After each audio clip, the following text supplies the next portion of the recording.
बाजार की खोई रौनक अब धीरे धीरे लौटती हुई नजर आ रही है। लगातार तीसरे दिन बाजार ने तेजी की हैट्रिक लगाई। सेंसेक्स निफ्टी लगातार तीसरे दिन बढ़त पर बंद हुए। सेंसेक्स 148 पॉइंट चढ़ा, वहीं निफ्टी 73 पॉइंट की तेजी में दिखाई दिया। आज के बाजार में mid cap small cap shares में अच्छी खासी तेजी रही। मिड कैप इंडेक्स की बात करें तो मिड कैप इंडेक्स में करीब 9 महीने की बड़ी इंट्राडे तेजी देखने को मिली। मार्केट का पूरा अपडेट अब लेते हैं कंचन से। तो कंचन, बताएं, आज चौतरफा तेजी का दौर जारी दिखाई दिया मार्केट में। किन स्टॉक में रौनक थी और कहां सुस्ती दिखाई दी? तो डेफिनेटली हफ्ते के तीसरे कारोबारी दिन भी हमें बाजार में अच्छा खासा जोश देखने को मिला। अब बात करते हैं कि स्टॉक स्पेसिफिक जोश कहां पे हमें देखने को मिला। निफ्टी की बात करी जाए तो श्रीराम फाइनेंस 4% की मजबूती के साथ बंद हुआ है। एचडीएफसी लाइफ अच्छी खासी बढ़त के साथ बंद हुआ है। साथ ही साथ अपोलो हॉस्पिटल 3%, टाटा स्टील में भी करीब करीब 3% की मजबूती हमें देखने को मिली। अगर हम बात करें सारे ही मेटल शेयर्स की तो वहां पे भी अच्छी खासी रैली देखने को मिली। और जो आईटी शेयर्स है वहां पे प्रेशर बाउंड अप होता हुआ दिखाई दिया। जैसे कि आपको यहाँ पे दिख ही रहा है कि टीसीएस, इन्फोसिस और टेक महिंद्रा इस लूजिंग स्ट्रीक में सबसे पहले शामिल है। और साथ ही साथ एफएमसीजी काउंटर्स में भी आज जो पेन है एविडेंटली दिखा है। आईटीसी करीब करीब 2% की गिरावट के साथ बंद हुआ है। मिड कैप की बात करी जाए तो यहाँ पे मसगांव डिफेंस शेयर्स में भी अच्छी खासी रैली देखने को मिली है। जितने भी डिफेंस के शेयर्स है वहां पे अच्छा खासा इजाफा देखा गया है। कोचिन शिपयार्ड, जेएसडब्ल्यू इंफ्रा और साथ ही साथ पीबी फिनटेक कल भी अच्छी खासी बढ़त के साथ बंद हुआ था। इसमें एक खबर आई थी, खबरों के लिहाज से यहाँ पे एक्शन देखने को मिल रहा है। गिरने वालों में फिनिक्स मिल 3%, नायका 1.5%, परसिस्टेंट सिस्टम में 1% और साथ ही साथ कोलगेट में भी 1% की हमें कमजोरी देखने को मिली है। शुक्रिया कंचन इस पूरे मार्केट अपडेट के लिए। सरकार ने कुछ स्टील प्रोडक्ट के आयात पर सेफगार्ड ड्यूटी लगाने का प्रस्ताव रखा है। डीजीटीआर यानी directorate general of trade remedies ने कुछ स्टील प्रोडक्ट्स पर 12% सेफगार्ड ड्यूटी की सिफारिश की है। इस सिफारिश को कैबिनेट से मंजूरी का इंतजार है।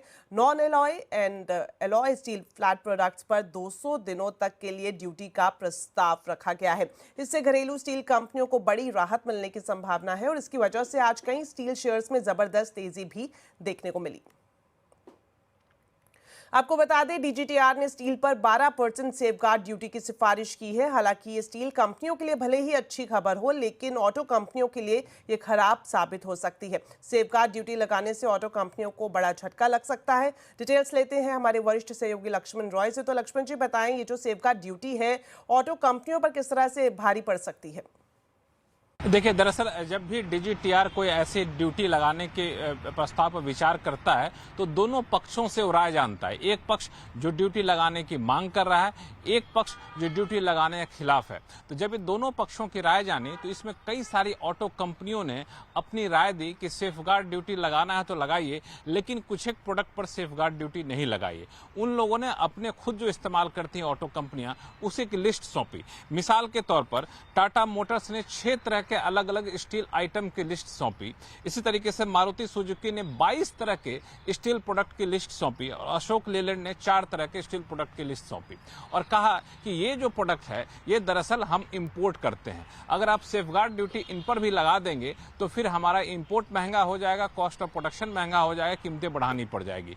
दूसरा, घरेलू इंडस्ट्री जो है वो इन प्रोडक्ट को या तो नहीं बनाती है या फिर जितनी हमें जरूरत है उसके हिसाब से बनाने की क्षमता घरेलू इंडस्ट्री में नहीं है। जब ये अपनी बातें रखी तो उन बातों की जांच की डीजीटीआर ने, लेकिन डीजीटीआर ने पाया कि इनकी बातों में बहुत ज्यादा तथ्य नहीं है, क्योंकि कई सारे इनवॉइस उन्होंने सौंपे। उस इनवॉइस के तहत इन ऑटो कंपनियों ने उस स्टील की जिसकी कही कि हमें इंपोर्ट ड्यूटी पर ड्यूटी मत लगाइए, वो घरेलू कंपनियों से भी खरीदा है। तो जांच के बाद इन तीनों कंपनियों, चाहे मारुति सुजुकी हो, चाहे टाटा मोटर्स हो, चाहे अशोक लेलैंड हो, सबकी मांग को खारिज कर दिया डीजीटीआर ने। और ये बात डिटेल में डीजीटीआर ने अपने नोटिफिकेशन में लिखा भी है।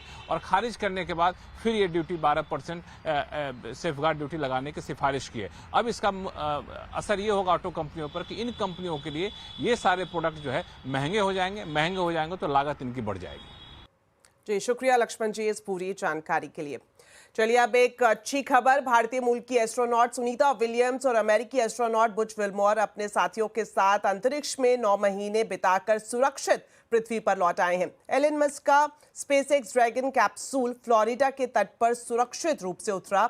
इंटरनेशनल स्पेस स्टेशन से पृथ्वी पर लौटने पर उन्हें 17 घंटे का वक्त लगा। सभी एस्ट्रोनॉट्स को स्ट्रेचर पर कैप्सूल से बाहर निकाला गया।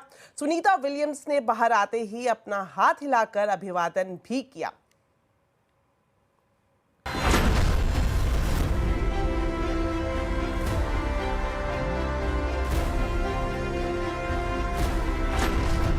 सितारों की दुनिया से धरती तक की वापसी। सुनीता विलियम्स और बुच की ऐतिहासिक लैंडिंग।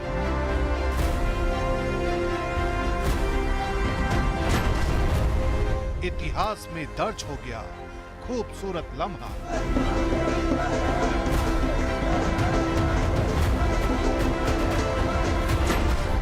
धड़कनें बढ़ा देने वाले सफर का सुखद अंत।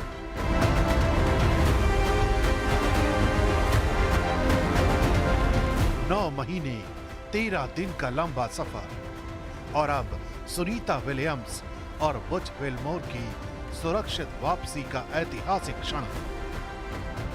ये सिर्फ एक सफर नहीं था, ये एक ऐसी कहानी बन गई है जिसे अंतरिक्ष विज्ञान के इतिहास में सदियों तक याद किया जाने वाला है। ड्रैगन अंतरिक्ष यान की इस सफल लैंडिंग ने उस अध्याय को लिख दिया है जिसमें Sunita Williams, Butch Wilmore, Nick Hague और रूसी अंतरिक्ष यात्री अलेक्जेंडर गोर्बुनोव अंतरिक्ष की दुनिया के नए नायक बन गए।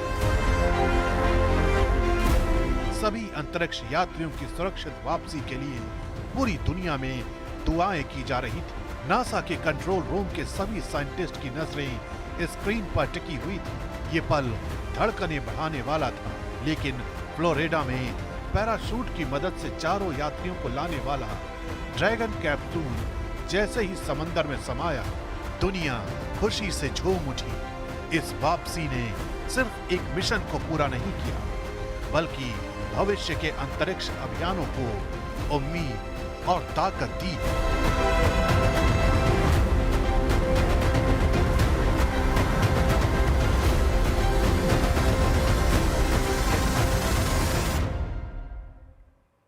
प्रधानमंत्री नरेंद्र मोदी ने सुनीता विलियम्स को पृथ्वी पर लौटने पर बधाई दी है और उनका स्वागत किया है।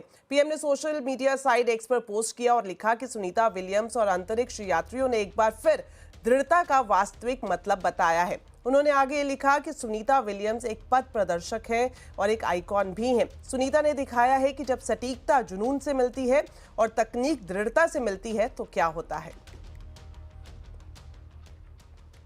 तो हर तरफ खुशी का माहौल है। सुनीता विलियम्स अब वापसी कर चुकी हैं पृथ्वी पर और इस बीच केंद्रीय मंत्री जितेंद्र सिंह ने सुनीता विलियम्स की सुरक्षित वापसी को गौरव, गर्व और राहत का क्षण बताया है। ये एक बड़ा ही सुखद संयोग है।